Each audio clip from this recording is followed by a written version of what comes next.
Hello YouTube, HPZ here today, and in a previous video I showed my niece's PlayStation 2 and I couldn't find anything wrong with it.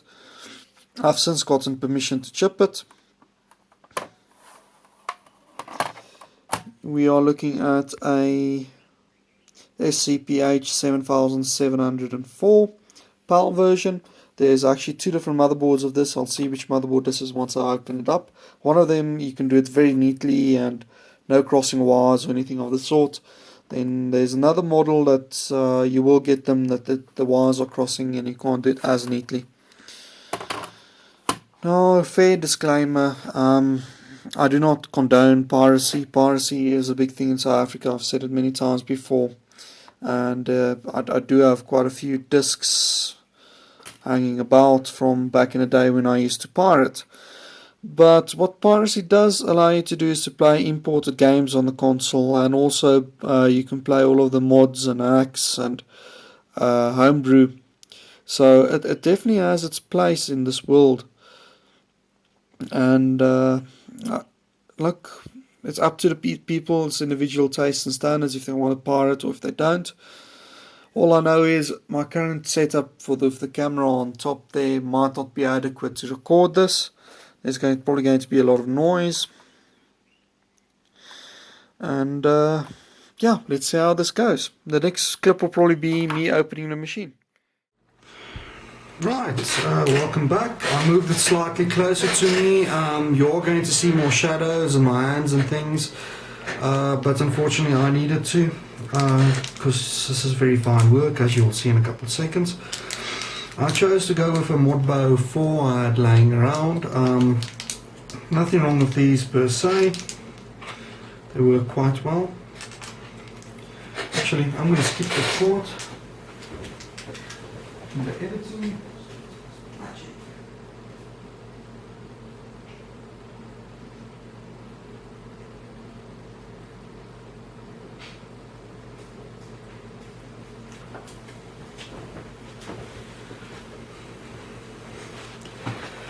Right, and as you will see, we're back here again. I moved the whole machine a bit closer. You're going to see more shadows. There's nothing I can do about that. Probably some more noise as well. Once again, sorry about that. There's nothing I can do. And for this machine, I decided to go for Modbo 4, mainly because I have one laying around. And on this model, they're actually pretty easy to install. They're not as neat. You can't do this model neatly. The same version motherboard, you actually get one with a whole bunch of wires at the side there that you can make it very neat if you really wanted to, which I more or less always did. I'm also going to try and do this in one direction, try and keep it like this so that I can do it properly. This might be a little bit tricky.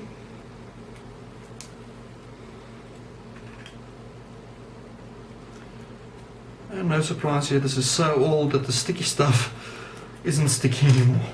So I'm just going to go here and get some of the tape.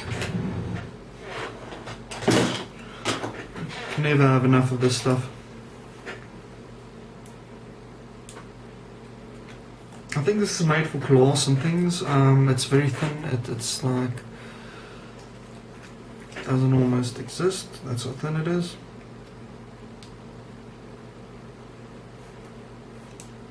I'm going to tape that up, and I'm going to have a little bit of overlap so I can fold it double.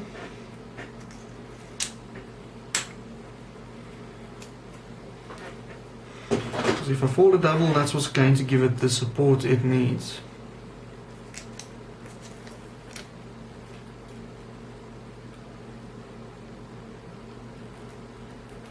So yeah, tape sorted. Now I'm going to position this so that the power points are at the back. You'll see now why.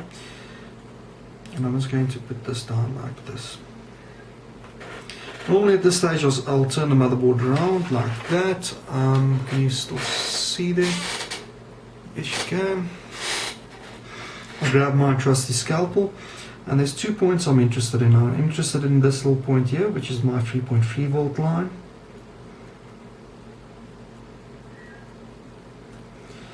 And I'm just going to connect there as well. You can actually push those across.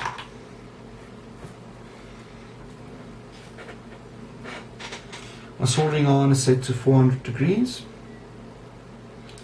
You need it pretty hot on these machines. They're made to take lead-free solder, so it has a nice, quite a lot of copper in there, which dissipates the heat quite a bit.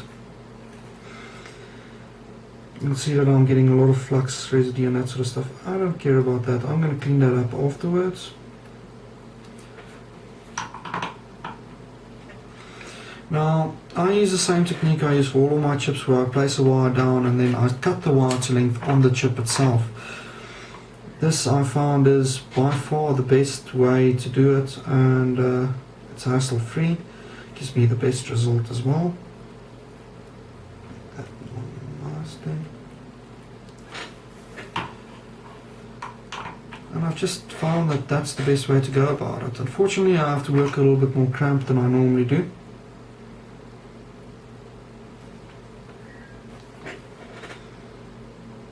And I'm working with the wrong soldering iron, because the other one I can't bring out this much.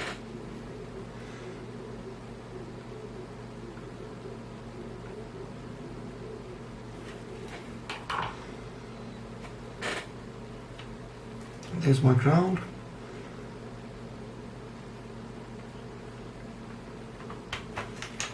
You'll see that the knife I'm using isn't that sharp, and that's actually the best way to do it, so I don't damage the chip.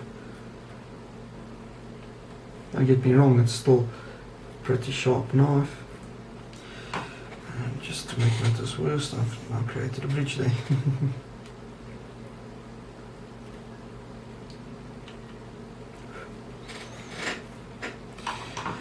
Okay, now that I've got my power and ground in, I know that this chip is safe on the back.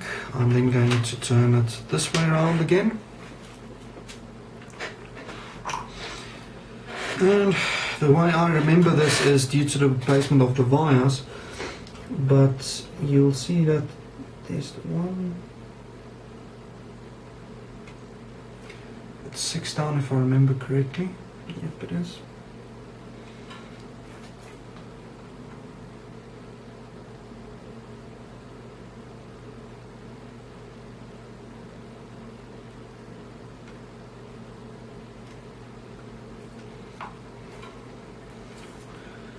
Further down, it's there. It's 2, 1, 2. So I'm just going to solder that in. Sorry, a lot of this is going to be my head that you're looking at. Unfortunately, when I'm dealing with things that's this sensitive,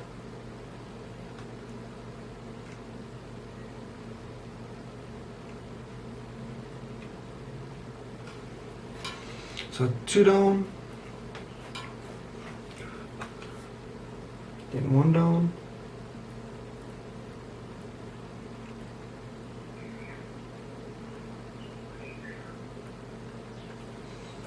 And I'm just pre-tinning these. It's always a good practice to pre-tin your points. And then another 2 down.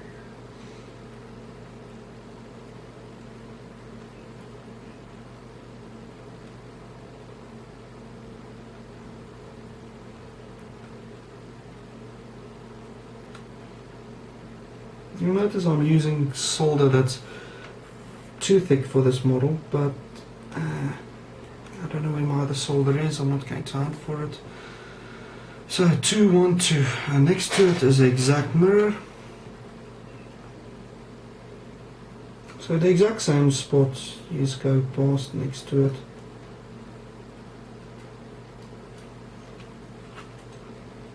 Here's out your solder. It's the same thing again. 1, 2.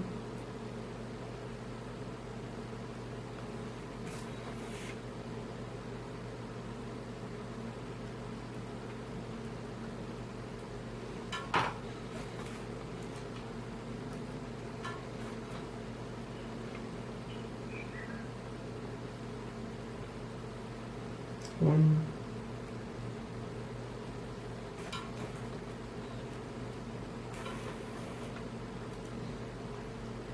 2,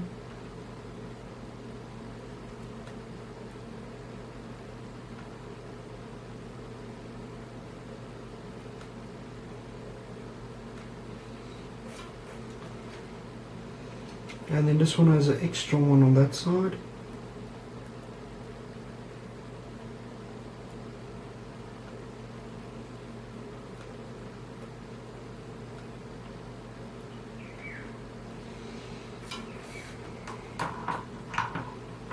And you'll notice that I've got a lot of flux and residue and stuff on the board at the moment, so I'm just going to clean that up quickly before continuing.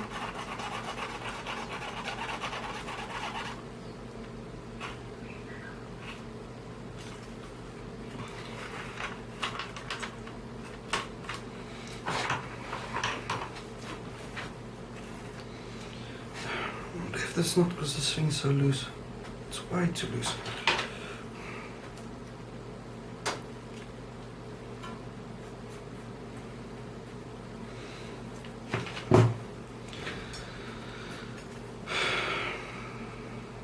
Right, so now the fun begins. We're going to start with W first.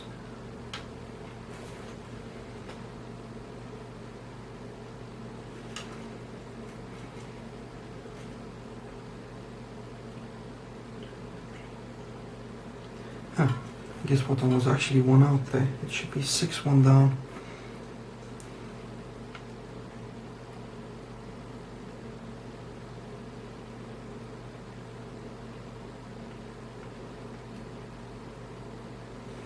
There we go.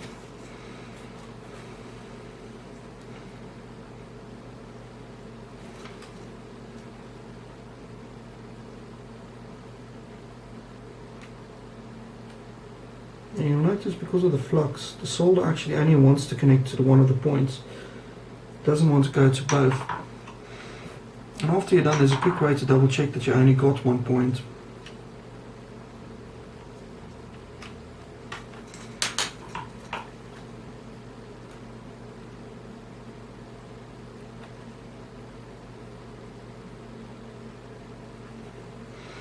You just dry your soldering iron and you just touch the point next to it. If you've done it right, you'll only get that point melting, which is correct. And now we can carry on. And I'm going to skip the opposite row and just start with the R row.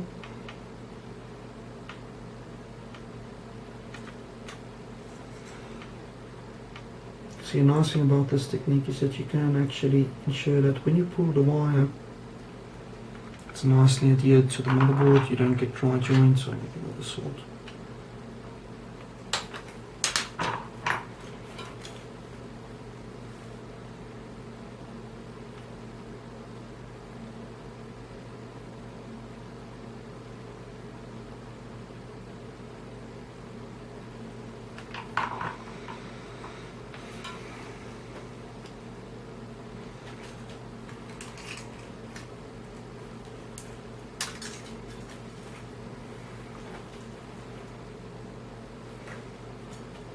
Hopefully I'll have some music playing in the background so this isn't too boring for everyone watching at home.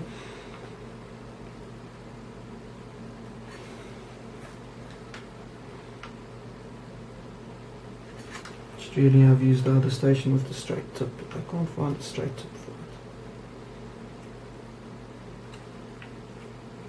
Now you'll see that it actually twists at this stage.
Now I've done the first lot. I'm going to use the black back for my nut blade, and I'm just going to straighten those out slightly. Double check that I'm happy with the way everything turned out in there. Not happy with that one there. There we go. So this is the last chance that I'm going to get at these.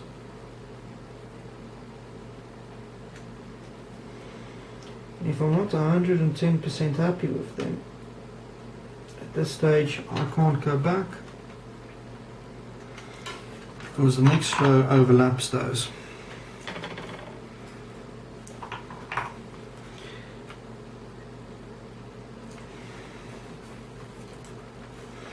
Surprisingly, this is far more difficult if you do it slowly.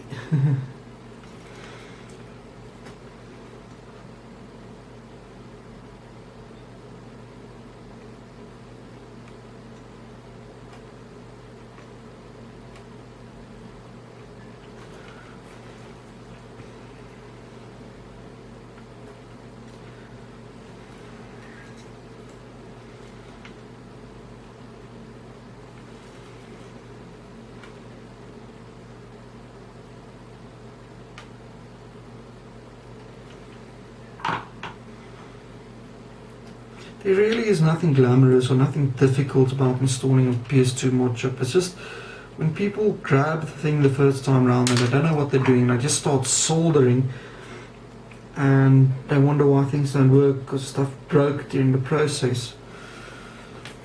That's where the problems come in. But once you've got one of these fitted, it's in there for life and they just don't go bad. Yeah, that's that simple.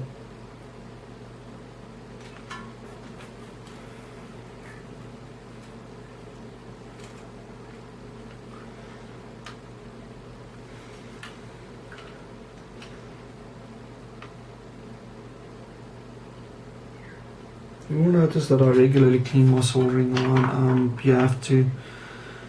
If you don't do that, all of the old solder kind of like builds up, it dries up on there, and you get into so much problems when you do it. The machine or very delicate work.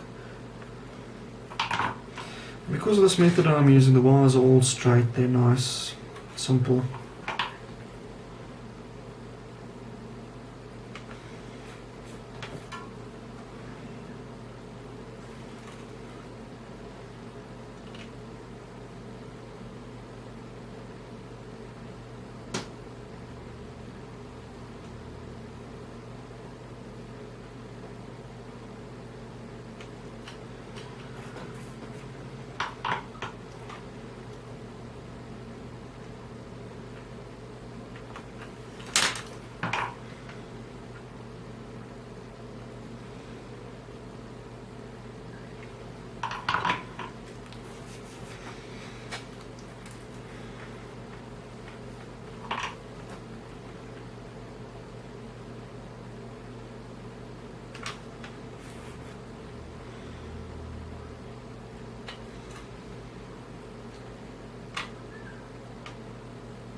Right, we'll move on to CX. CX is this little wire here. Now what you do with the wires is I put my thumb, my one finger down there, and then I just use that to steadily rub with my scalpel the top layer of silk screen off.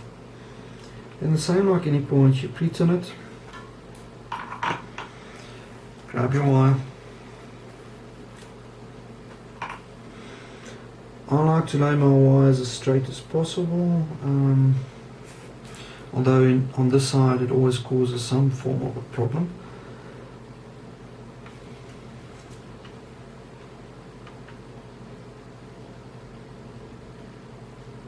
Now if you put your wire down, you actually, when the solder melts, you want to get a little bit of it inside with the wire.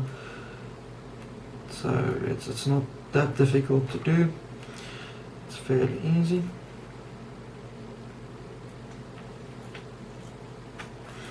Now the CX is the clock line for the chip. What we did just now, that QTUV, that goes to the BIOS, that controls the patching to the BIOS, because the BIOS has to be patched while the machine boots. That's what they do. We now moved over, we finished CX, which is the clock line, that's the timing to the chip. We're now going to do SX. SX was the original code for PlayStation 1, it's what all of the PlayStation 1 chips used to patch. It's still present in PS2s, it controls your PS1, it has something to do with updating the chips as well. And it's always this one little pin here, that pin there on top there, but that normally bridges out to a bunch of caps and things.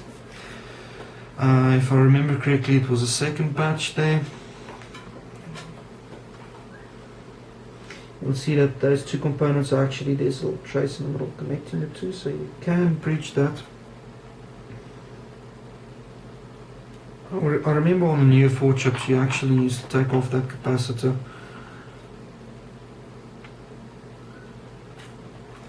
No idea why or what that served at all.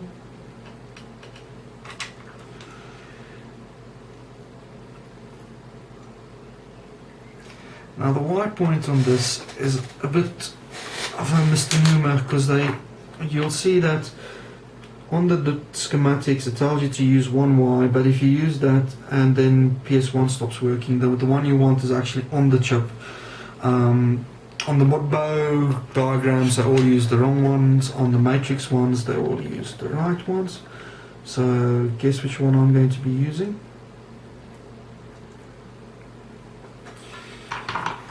If you guessed the right one, then you correctly guessed it. Now it's going to be very difficult with this chip, unfortunately, with this wire and the soldering iron. Normally on this I would use Knar. It's the same process, you take a little bit of the wire off, you strip it, so you've got a nice length piece. You add your solder.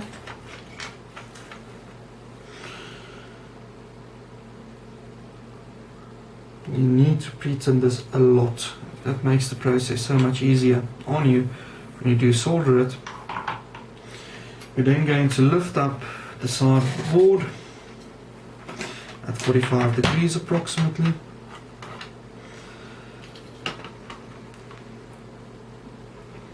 And you're going to click on the actual thing here. You're probably going to see my head. There's not much I can do about that. But there's this little capacitor here, and the capacitor goes up to there, so what I want is right next to it. So I'm just going to take my solder and just add a little bit on that pin. I'm going to heat up this again, add some more solder to that. Using the back of the pen, because this one is a bent one, I'm just adding the smallest amount of solder, still keeping the unit at 45 degrees because that's the secret. I'm going to flip that over, I'm going to go to the pin that I just added the stuff to.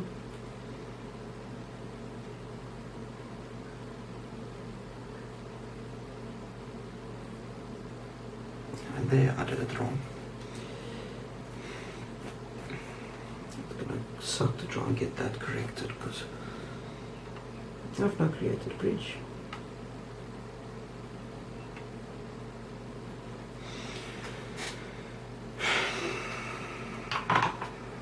If you do bridge it,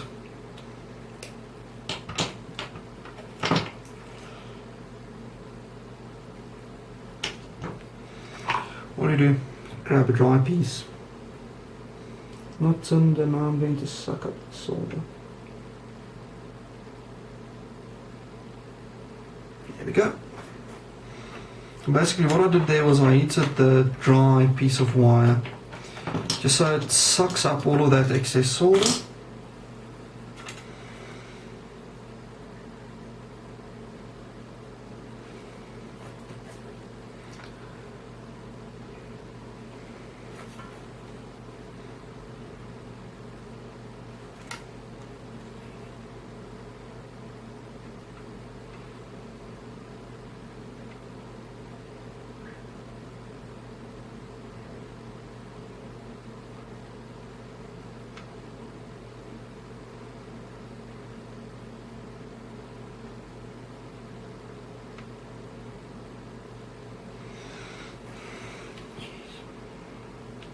Problem is the light disappears every single time I have a look.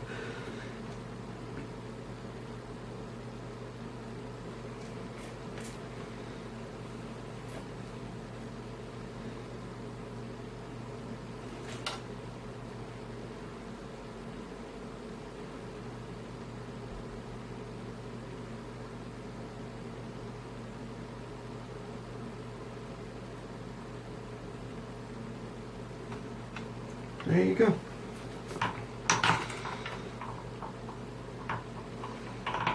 Just to double check that it is the right one. Sorry if this is off camera. Yeah, it's the first one next to the capacitor.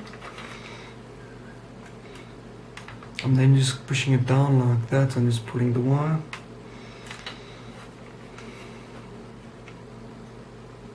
Now because we use that method where you add a little bit of solder to the pillar first, okay, and you add it solder to the wire, you know for a fact that ain't going to go loose anytime soon. Here's my wire point.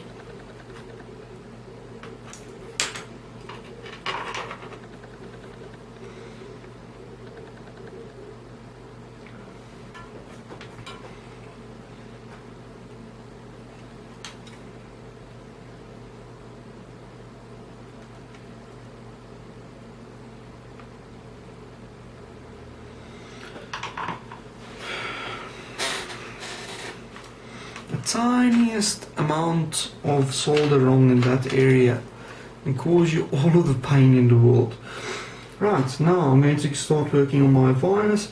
This is PGHI, that basically controls the DVD, CD, DVD controller, which patches for DVD compatibility, if I remember correctly.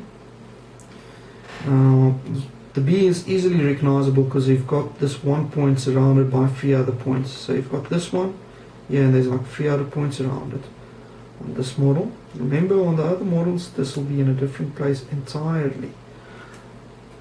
I don't know if I should just move that slightly up for you. Okay, and then the other ones are on top here.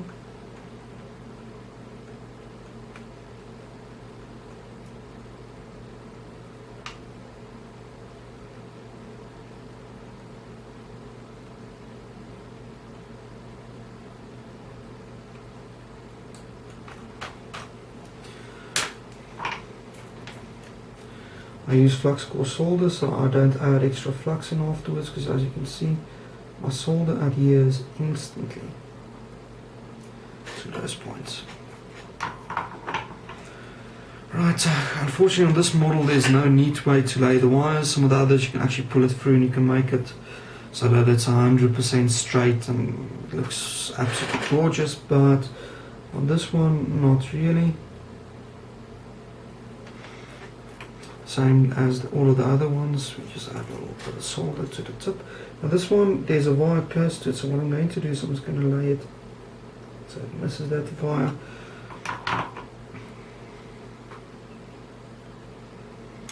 This B. Problem is the I one is the one that needs to overlap with B. I'm sure I could probably pull that in through there, put that around here. I and G. Right, so same thing applies as before. I'm just going to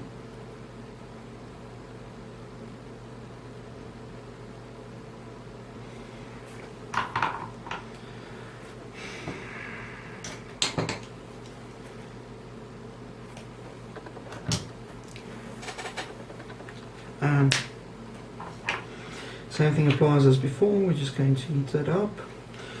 If you're using cane oil, you can get 3 wires in there, and you can do it so it's semi-professional, so that you have no wires crossing, that sort of effect. I'm just going to take this more to the side because there's a close wire there.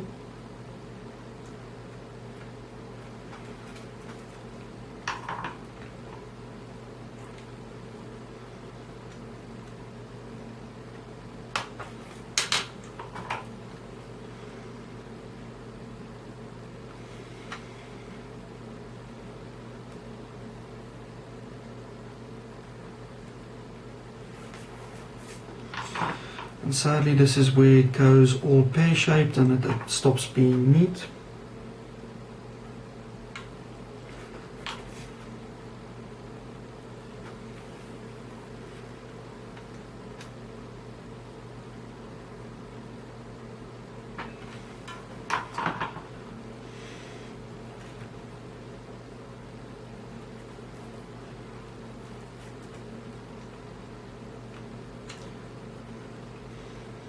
Sorry.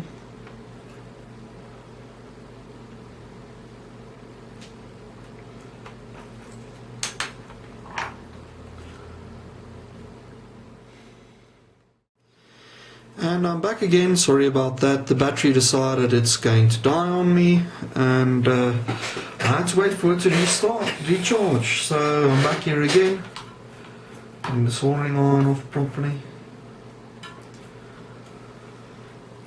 And we were at the eye wire. Hopefully that part of the recording didn't disappear when the battery died.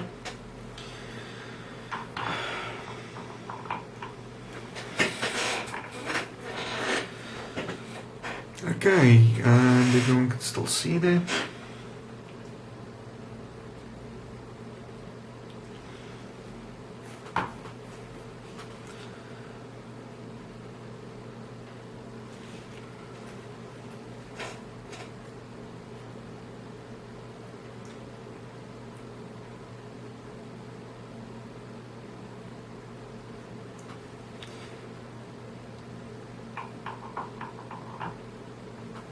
Now the H.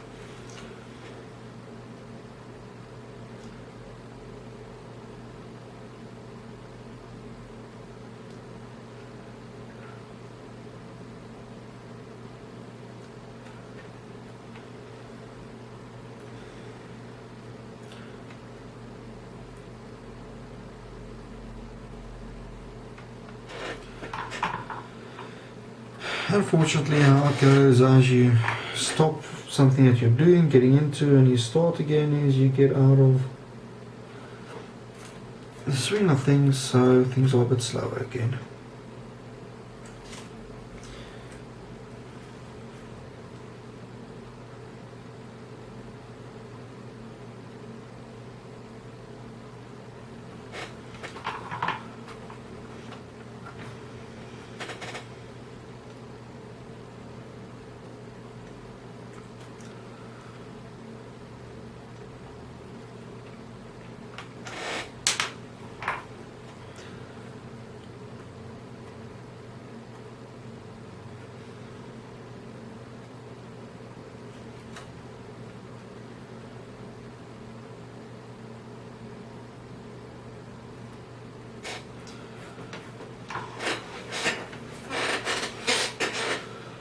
And now finally we've got the A wire, which is also used for upgrading, it's also used for patching. I'm not sure what that looks into. I know that it's fairly important.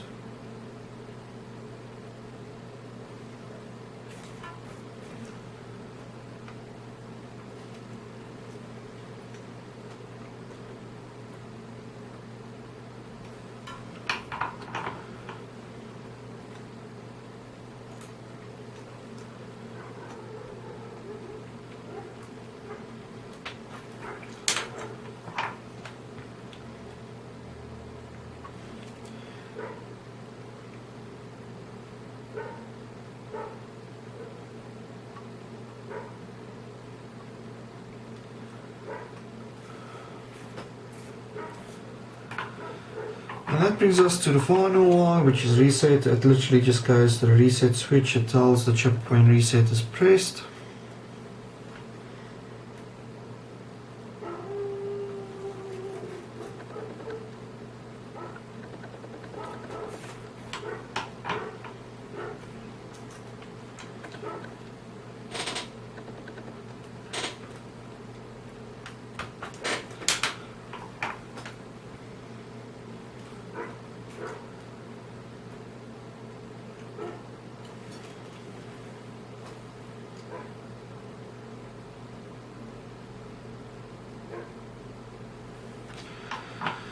And that's it. Now just to put the final touches on it, I'm going to use some tape.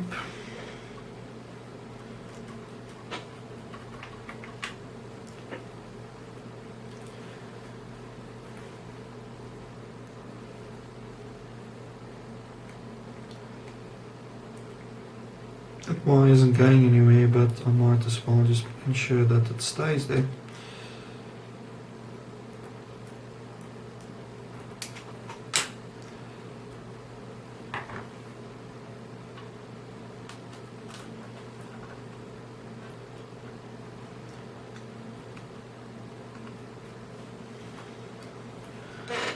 Nothing's touching.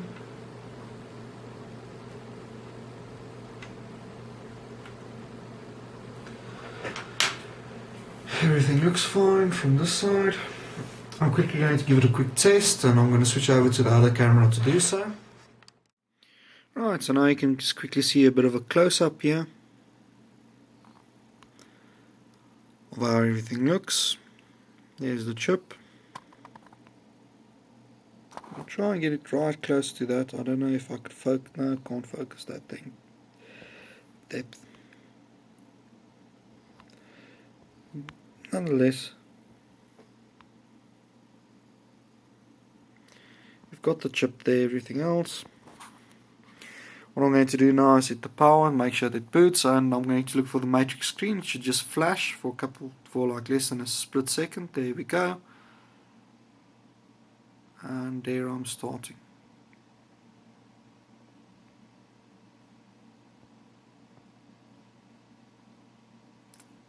Try it again quickly.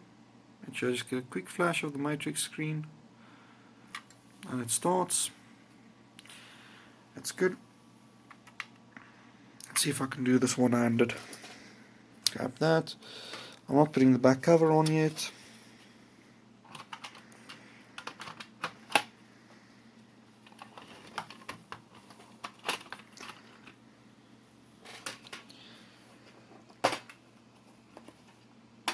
I'm just going to insert my disc. It's an original again. So make sure it boots, and then I'm going to fetch a copy game. A little one-handed operation there.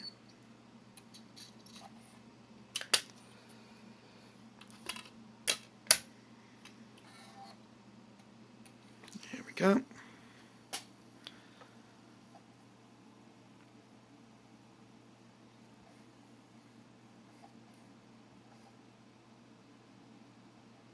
I get the matrix logos now, which is great.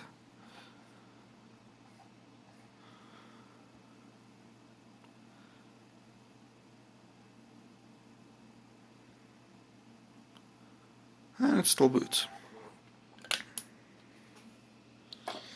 Flawless. Let me go fetch some copy. Right, so I'm back with some games and stuff to test with now, and let's start off with the first game. Lord of the Rings, The Two Towers. It's a golden China gold disc, or China silver. Even though it's gold, you still refer to them as China silver. Probably because all of them came from China at one stage or another. I'm going to switch it on, stick the game in, switch it across.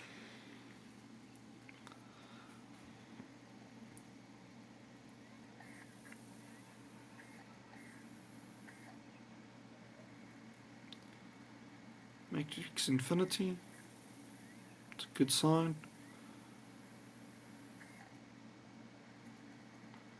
And there it starts, Lord of the Rings.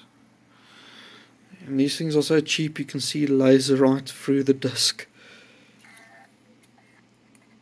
I always start off with discs that I know that's like very dodgy and stuff, because if those read, then you know that laser is perfect. Okay, so we've got Devil May Cry here. That's a normal purple DVD minus R, I think. See if I can get both of these in shot. There you go. Doesn't even flinch.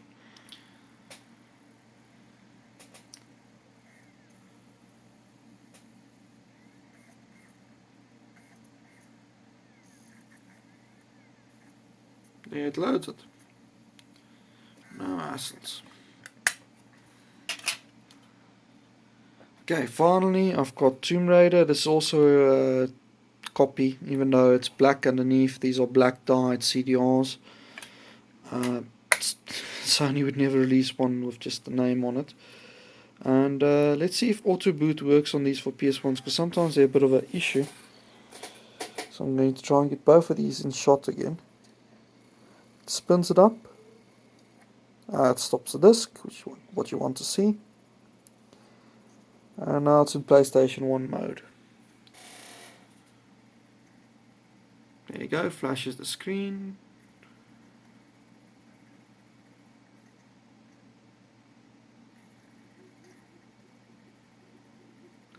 And there's a PlayStation 1 game.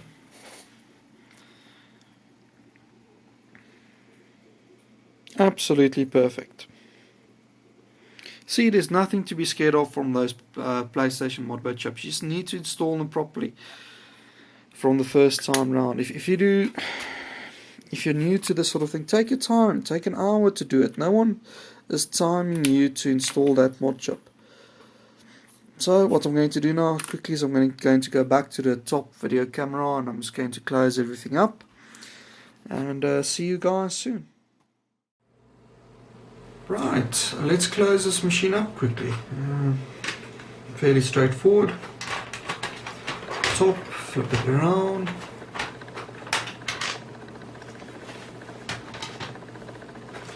You'll see I've got my chip in. The nice thing about these is that they do actually have plastic that prevents the machine from shorting out on things. But I'm just going to add some extra tape just on top of the chip, just to be 110% sure nothing's happening to it. Otherwise I'm not neatly out of the way there from that connector. So let's get some tape here quickly. I say quickly as I struggle to find my tape. It's just normal insulation tape, probably not ESD 100% safe, but it works.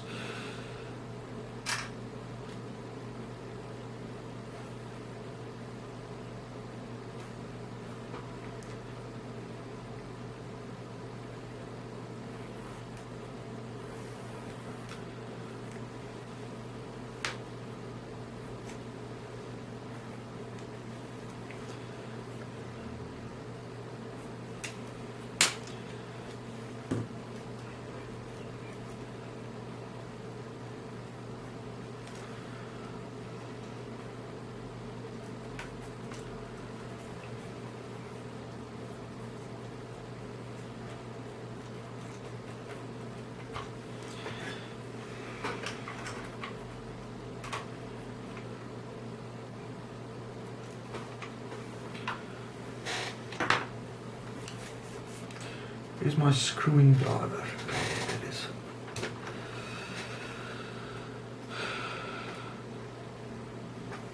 Just a joke, people. You can laugh if you want to.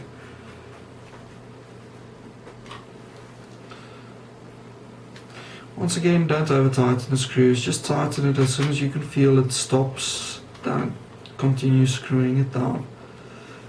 So all you're doing is just basically holding the two parts of the board together. You're not tapping new walls or anything of the sort. You'll notice that the screw is actually shorter, these two, than the others. It doesn't make much difference on this model if you don't put them back the exact same way you found them. It's up to the person.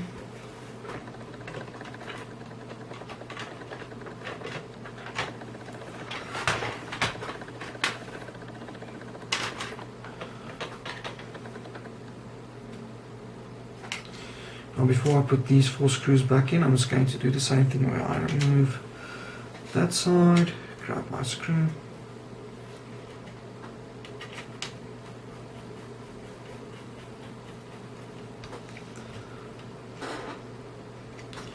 screw it down, and these are tremendously important that you don't over tighten them. They basically just apply enough pressure to push up against those rubbers, and that's the anti-vibration for the laser. If you screw them down too hard, the laser actually presses down to the bottom of the board and you can get all sorts of problems. So you literally just screw them until you feel that they're stiff, and then that's it.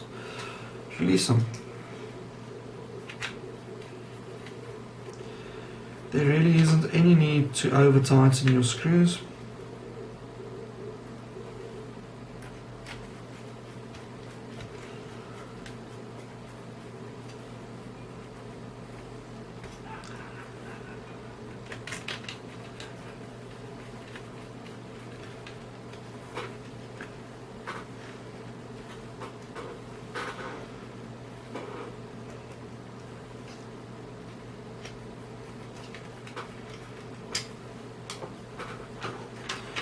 Now, a lot of people forget these, but if you put that on the side, if you don't put that in, and your vertical holder or vertical stand won't function properly without that. So you snap that in, turn the system around. Be careful not to snap the power button off. That's a very common mistake as well. People that don't know how to close it properly, and they close it and they snap the power button off. And then you have to replace that little power button in front. Luckily at least they were that cheap.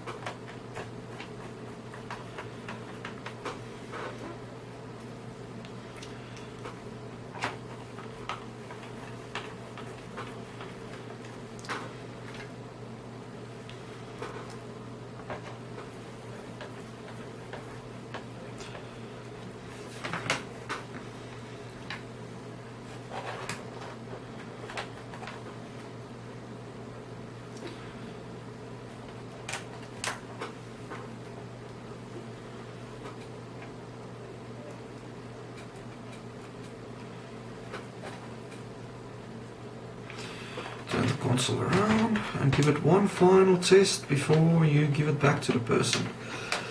The amount of times when I decided, no, it's working, I'm not going to test it, and Murphy decided to kick me in my rear.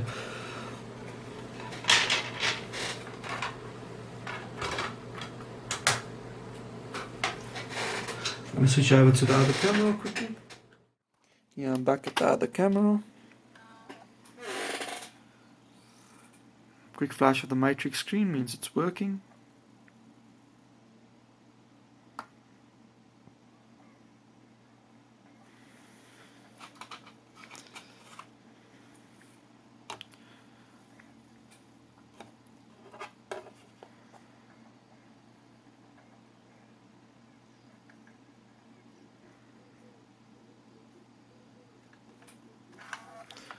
That's Devil May Cry is working. Let's try Lord of the Rings again.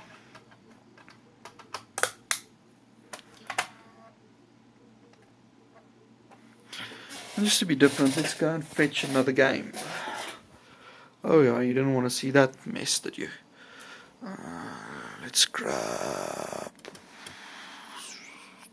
Tarzan.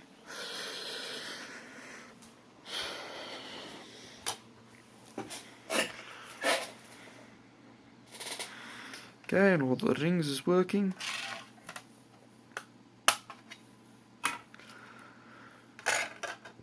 I might need to manually set the PS1 game. It does happen on some games.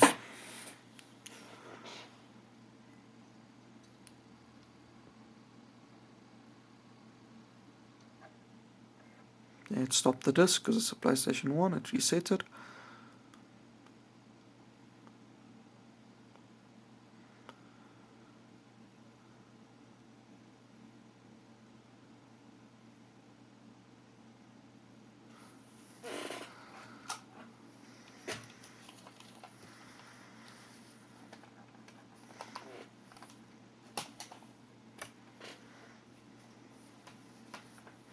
As you can see, that failed. I quickly plugged in a controller here. I'm just going to press reset and I'm going to hold down the circle button.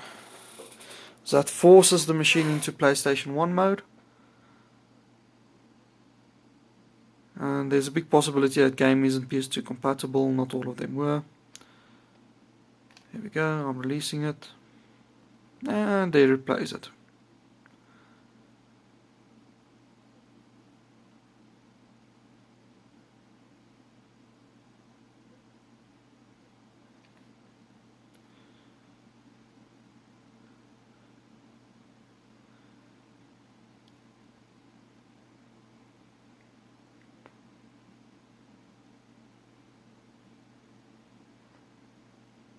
Nope, I don't think that is PS1 compatible.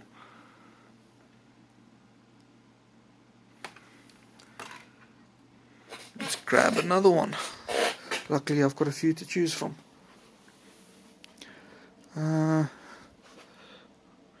Knockout King 99.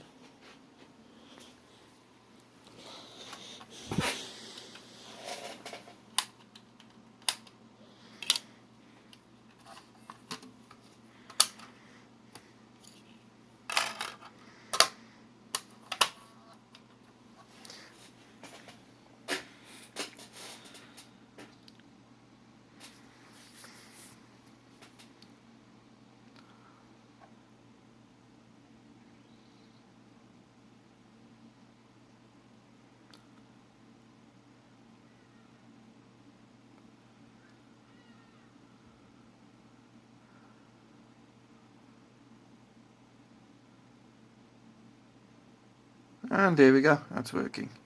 So Tarzan's not PS2 compatible, or this disc is a bit messed up. It is. Whoa, okay, yeah, this disc is a bit messed up. Just a little tiny little bit messed up.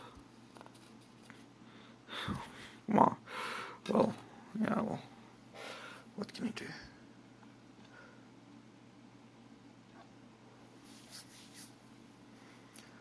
Knockout Kings. There you have it. Shipping a PS2 scph 7704. Dead easy.